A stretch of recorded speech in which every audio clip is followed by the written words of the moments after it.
we will study about the preparation of colloids, okay, especially for lyophobic colloids. Why?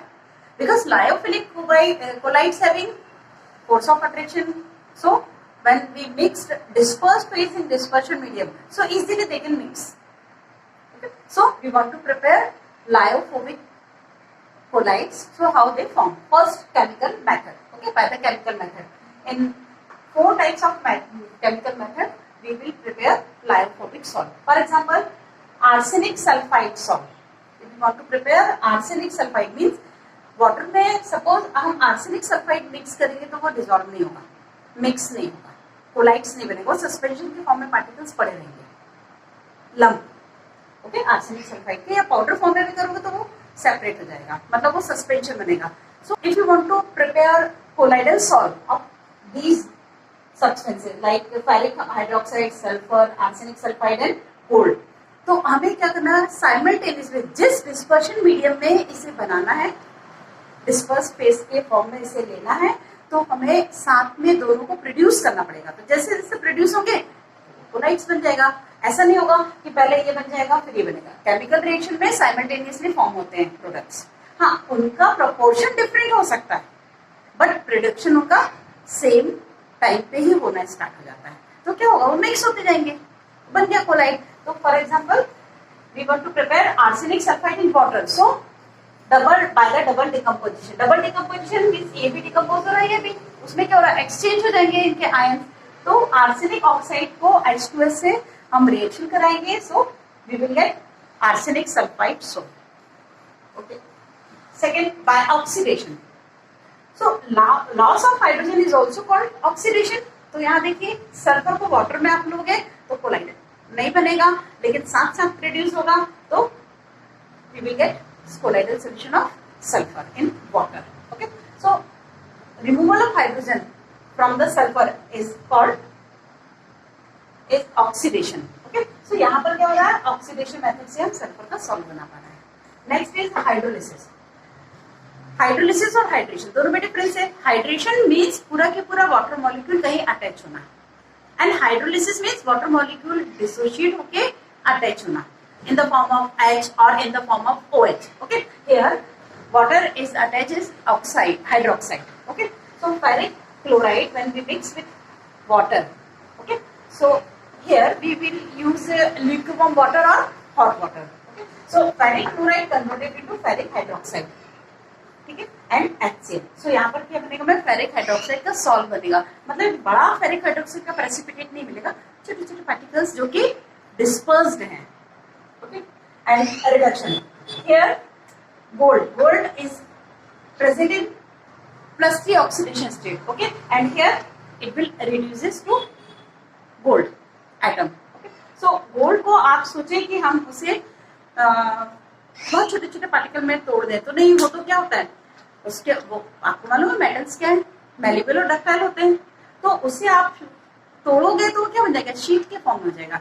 तो definitely हम उसे वहां produce करें, तो उसके लिए ये हम इसका रिडक्शन कर देते हैं. तो रिडक्शन करके हमें इसका सॉल्ट बनेगा. तो these are the chemical methods. Okay, now second is Bredig arc और electrical disintegration method. Bredig arc, scientist का नाम था Bredig. Arc means electrical arc. Okay, second method is Bredig arc. Bredig's arc और electrical disintegration method. Okay, ये scientist का नाम है. Arc मतलब इलेक्ट्रिक आर्क की बात कर रहे हैं, या डिसइंटीग्रेट कर रहे हैं इलेक्ट्रिक करंट देकर. डिसइंटीग्रेट करना मतलब तोड़ना. ठीक है, if you want to prepare silver, gold और platinum salt. Okay, silver, gold और platinum salt. So for this purpose इन मेटल को तो बारीक हम 1 नैनोमीटर से 1000 नैनोमीटर की रेंज में नहीं तोड़ सकते. मैनिपुलेटिव और डक्टिलिटी की वजह से हम उसे हैमरिंग नहीं कर सकते, कि हैमर से हम उसे पीसेस में कन्वर्ट करना नहीं कर सकते. तो हमें इस मेथड की हेल्प से इसका सॉल्ट बनाने मिलेगा. इसमें करते क्या है, सबसे पहले तो आप एक बड़ा सा कंटेनर लेंगे, उस कंटेनर में एक छोटा कंटेनर आप रखिए, ठीक है। इसमें पूरे में आइस, ओके, इस पूरे में आइस है, मतलब ये आइस बात है, ओके। यहां पर आप डिस्पर्शन मीडियम,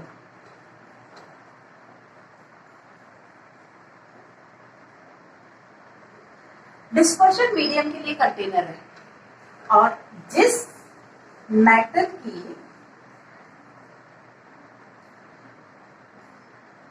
हमें कोलाइडल सॉल्यूशन बनाना है, उस मेटल की 2 रॉड हम लेंगे, ठीक है। इसमें dispersion medium just process start करने के पहले फिल करेंगे, अदरवाइज वो भी फ्रीज हो जाएगा। हमें उसे लिक्विड फॉर्म में ही रखना है, तो पहले से उसमें फिल करके नहीं रखेंगे, ठीक है।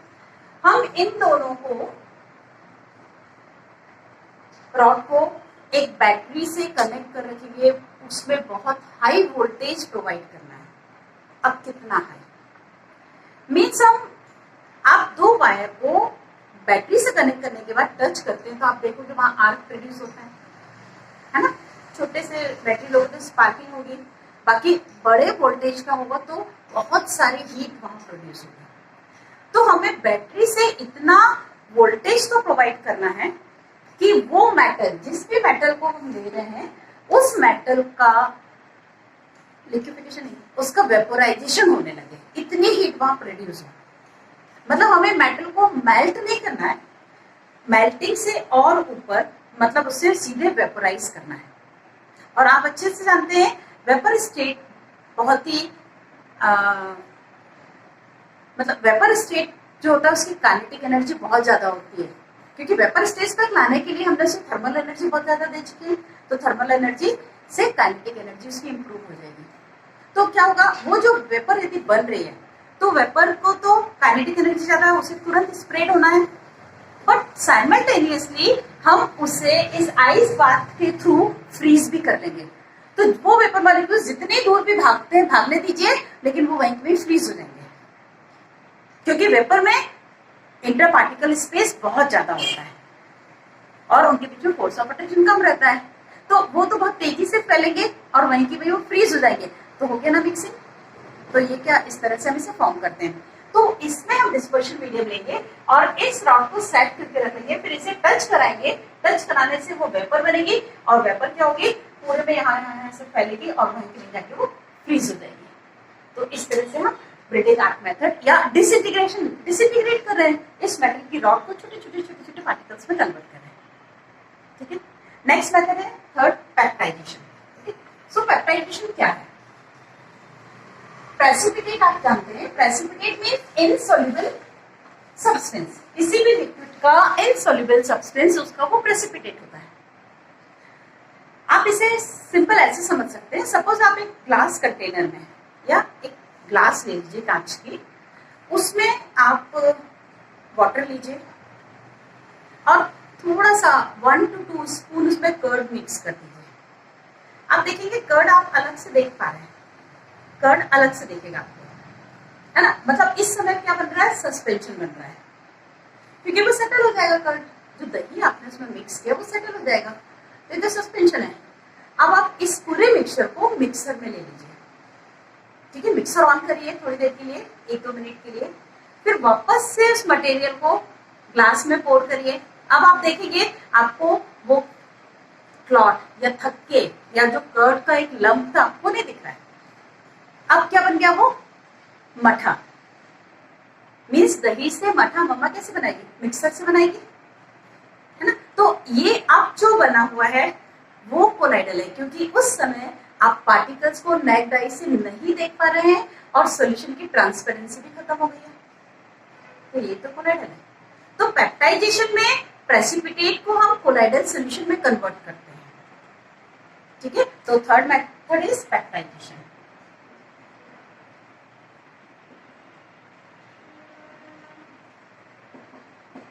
ओके, सो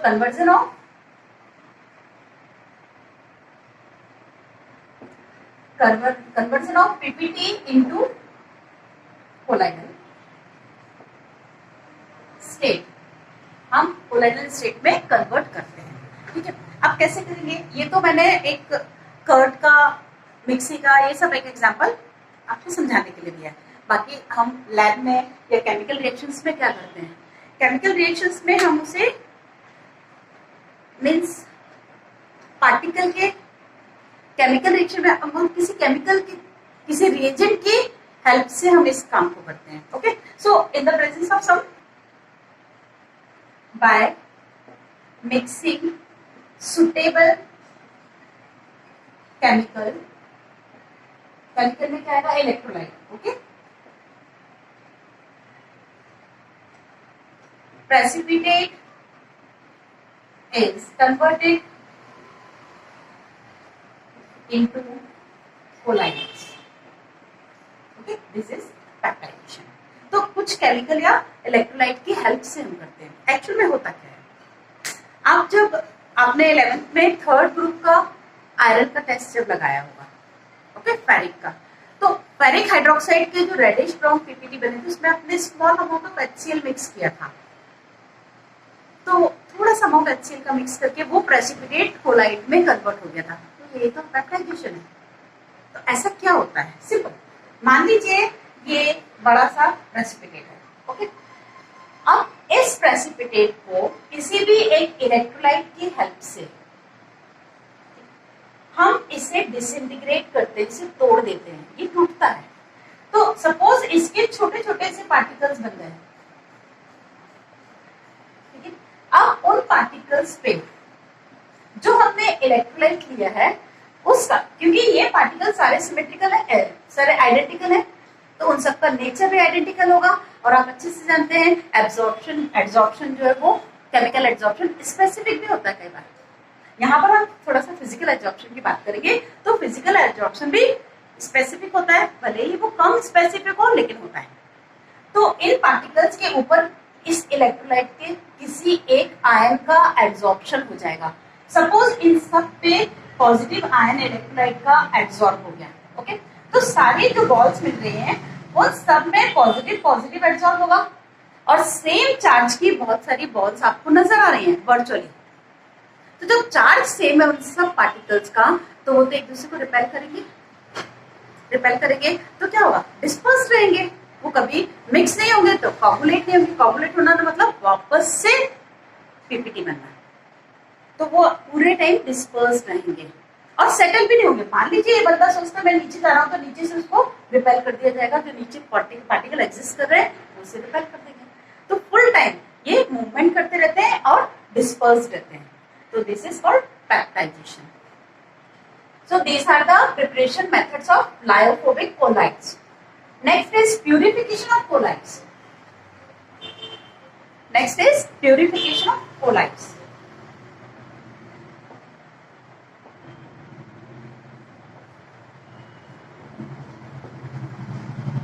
प्यूरिफिकेशन कैसे करेंगे इसका,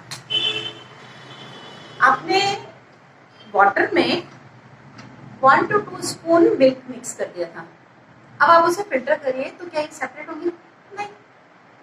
उसमें जो डिसॉल्व इम्प्योरिटीज है आप उसे भी सेपरेट नहीं कर सकते हैं सिंपल फिल्ट्रेशन से, क्योंकि हमारा जो ब्लड है वो ब्लड तो कोलाइडल है, उस कोलाइड्स में बहुत सारे इलेक्ट्रोलाइट्स डिसॉल्व होते हैं। आपने देखा होगा किडनी हमारी जो होती है वो फिल्ट्रेशन का काम करती है, तो जो उसमें डिसॉल्व केमिकल्स हैं जो हमारी बॉडी के लिए हार्मफुल हैं, वेस्ट हैं, उन्हें किडनी फिल्टर करके अलग कर देती है, वो यूरिन के थ्रू पास आउट हो जाते हैं। बट यदि किडनी की प्रॉपर वर्किंग ना हो तो वो वहां से सेपरेट नहीं होंगे, फिल्टर नहीं होंगे। तो किडनी जो है वो नेचुरल फिल्ट्रेशन का काम करती है, और उसमें ऐसा नहीं होगा कि उससे ब्लड भी निकल आएगा, नहीं। तो ब्लड में जो डिसॉल्व है, ब्लड तो कोलाइडल है, और उसमें जो डिसॉल्व है क्या इलेक्ट्रोलाइट्स हैं, या ट्रू सोल्यूशन वाला पार्ट सोच सकते हैं, वो बाहर निकलेगा उसमें से, ठीक है। तो स्पेसिफिक फिल्ट्रेशन करते हैं किडनी। मान लीजिए उसका वर्किंग गड़बड़ हो रही है, तो आपने सुना होगा पेशेंट जिनकी किडनी अफेक्टेड होती है या कुछ वर्किंग उनकी कम हो जाती है तो डायलिसिस करवाते हैं। तो डायलिसिस होता क्या है, एक्चुअल में जो किडनी है वो सेमी परमेबल मेम्ब्रेन है, सेमी सोल्यूशन में भी आपने पढ़ा हुआ है ऑस्मोसिस। तो सेमी परमेबल मेम्ब्रेन से फर्स्ट है डायलिसिस, सेमी, या तो आप पार्चमेंट पेपर का सेमी परमेबल मेम्ब्रेन बनता है, एनिमल सेल का बनता है, तो जो सेमी परमेबल मेम्ब्रेन है उसका एक पाउच रहता है, उस पाउच में हम ब्लड सप्लाई करते हैं और यहाँ पर एक सॉल्वेंट या सलाइन, मतलब एक बहुत ही डाइल्यूटेड सॉल्वेंट या डिस्टिल वाटर इसमें रहता है, ठीक है। तो बहुत ही डाइल्यूटेड सॉल्यूशन सलाइन वाटर या डिस्टिल वाटर इसमें है। अब होता क्या है, इससे जब ब्लड आके पास होता है तो इसमें जो एक्चुअली में इसका सेटअप ऐसा रहता है कि एक तरफ से आता है दूसरी तरफ से वो एग्जिट करता है, तो इसमें जो इलेक्ट्रोलाइट्स हैं वो डिसॉल्व होके, जो इम्प्यूरिटीज के फॉर्म में थे वो डिसॉल्व होके सॉल्वेंट में आने लगते हैं, ठीक है। और हर एक पेशेंट के उसके अपने फाइंडिंग्स के ब्लड रिपोर्ट के बाद डिसाइड किया जाता है कि कितनी स्पीड से ब्लड निकालेंगे, कितनी देर उसको होल्ड होना है या कितना स्लो वो मूव करेगा, जिससे उसके परसेंटेज ऑफ वो देख के बाहर वो एक्सक्रीट निकलते जाए सोल्यूशन में, ठीक है। इस तरह से ये प्रोसेस चलती है डायलिसिस की। तो इससे क्या होगा, वो प्यूरिफिकेशन ऑफ कोलाइट्स में ब्लड हमारा प्यूरिफाई हो जाएगा, ठीक है। ये तो डायलिसिस की बात है, सिंपल, ये थोड़ा सा स्लो है। बट यदि इसी प्रोसेस को थोड़ा फास्ट करना है तो हम जानते हैं इलेक्ट्रोलाइट्स में से निकल रहे हैं और इलेक्ट्रोलाइट्स आयन है, तो जो आयन्स होते हैं जो डिसॉल्व फॉर्म में है वो अपोजिट चार्ज के इलेक्ट्रोड की तरफ अट्रैक्टेड होंगे। तो हमने यहाँ यदि इलेक्ट्रोड लगा दिए तो यही प्रोसेस जल्दी हो जाएगी, ठीक है। सपोज ये प्लस है माइनस है तो माइनस आयन इधर आएंगे, प्लस आयन इधर चले जाएंगे, लो हमारा वो सेपरेशन हो गया। तो प्यूरिफिकेशन ऑफ कोलाइट्स इस मेथड से भी होगा। इसे अपन क्या कहेंगे, सेकेंड मेथड है ये इलेक्ट्रो, क्या कहलाएगी ये, इलेक्ट्रोडायलिसिस। क्यों, माइल्ड करंट, बहुत माइल्ड करंट देते हैं, हमें पेशेंट को करंट थोड़ी देना है, ठीक है, उससे बहुत माइल्ड करंट से जिससे इलेक्ट्रोलाइट्स अट्रैक्ट होके आ जाए, ठीक है। और थर्ड मेथड है प्यूरिफिकेशन की, वो है फिल्ट्रेशन, ओके। क्या मेथड है, फिल्ट्रेशन।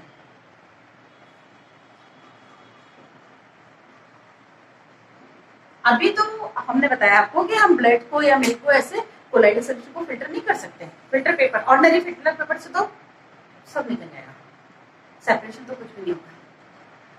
इसके लिए हमें या तो सेंट्रीफ्यूगेशन मशीन चाहिए। सेंट्रीफ्यूगेशन मशीन वो होता है उसमें मतलब 1 मिनट में 2000-3000 तक आरएमपी अपन उसकी होती है, मतलब वो उतने राउंड लगा लेती है। तो यहाँ क्या होता है, सपोज हमने पेशेंट के जो ब्लड टेस्ट होते हैं, ब्लड में 2 पार्ट होते हैं, एक उसका सीरम होता है और एक आरबीसीज होते हैं। आरबीसीज ऐसे होते हैं लेकिन वो डिस्पर्स्ड हैं क्योंकि कोलाइडल है। हमें यदि उसे सेपरेट करना है तो ग्रेविटी सेपरेशन की वजह से वो सेपरेट हो जाएगा। हमने उस मशीन में टेस्ट ट्यूब्स में या कंटेनर में ब्लड रख दिया, तो जब वो राउंड लेती है तो ग्रेविटी की वजह से आरबीसीज नीचे आ जाएंगे और लिक्विड जो है सीरम जो लाइटर होगा डेंसिटी में वो ऊपर रहेगा, उसे सेपरेट कर लेंगे, तो हमारा कोलाइड भी सेपरेट हो गया या हम उसे प्यूरिफाई कर सकते हैं। सपोज आपको ऐसा भी कुछ करना है, जैसे क्रीम निकालना है उसमें से, मिल्क में से, तो क्या करते हैं, सेंट्रीफ्यूगेशन मशीन बड़ी बड़ी होती है, उसमें मिल्क रख देते हैं, उसे रोटेट करते हैं तो लाइटर होने की वजह से क्रीम ऊपर आ जाएगी, तो ये सेंट्रीफ्यूगेशन है। इस तरह से हम सेपरेट कर सकते हैं। और एक मेथड है अल्ट्रा फिल्ट्रेशन। अल्ट्रा फिल्ट्रेशन में क्या होता है कि एक कोलोडियल सॉल्यूशन होता है,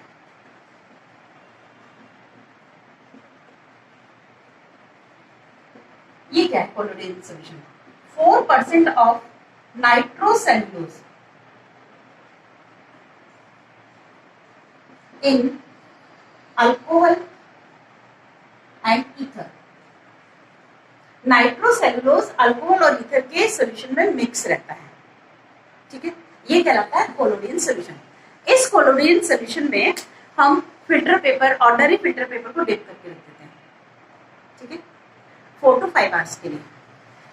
तो ऑर्डिनरी फिल्टर पेपर के पोर्स जो होते हैं वो बहुत बड़े होते हैं, तब तो ब्लड भी निकल गया, कोलाइडल पार्टिकल्स भी निकल गए। हमें उसे छोटा करना है, पोर को तो छोटे करने के लिए जो सेल्यूलोज है उसे हम स्वेल करा दें, वो फूल जाए, बड़े हो जाए, तो डेफिनेटली जो गैप रहेगा वो छोटा हो जाएगा, तो पोर्स क्या होंगे, छोटे हो जाएंगे। तो यहाँ पर कोलोडियल सॉल्यूशन में इसको डिप करके रख देते हैं, उसके वो सेल्स जो है सेलुलोज है वो फूल जाता है, ठीक है, ठीक है। तो स्वेलिंग के कारण वो स्वेल करा तो पोर साइड के छोटे हो गए। अब वो स्वेल होने के बाद उसको हार्ड भी तो करना है, उसके बाद हम उसे 2 आवर्स के लिए फॉर्मल्डिहाइड में डिप करके रख देते हैं, तो जिससे वो हार्ड हो जाते हैं। तो हार्डनिंग पर्पस के लिए हमने फॉर्मल्डिहाइड यूज किया।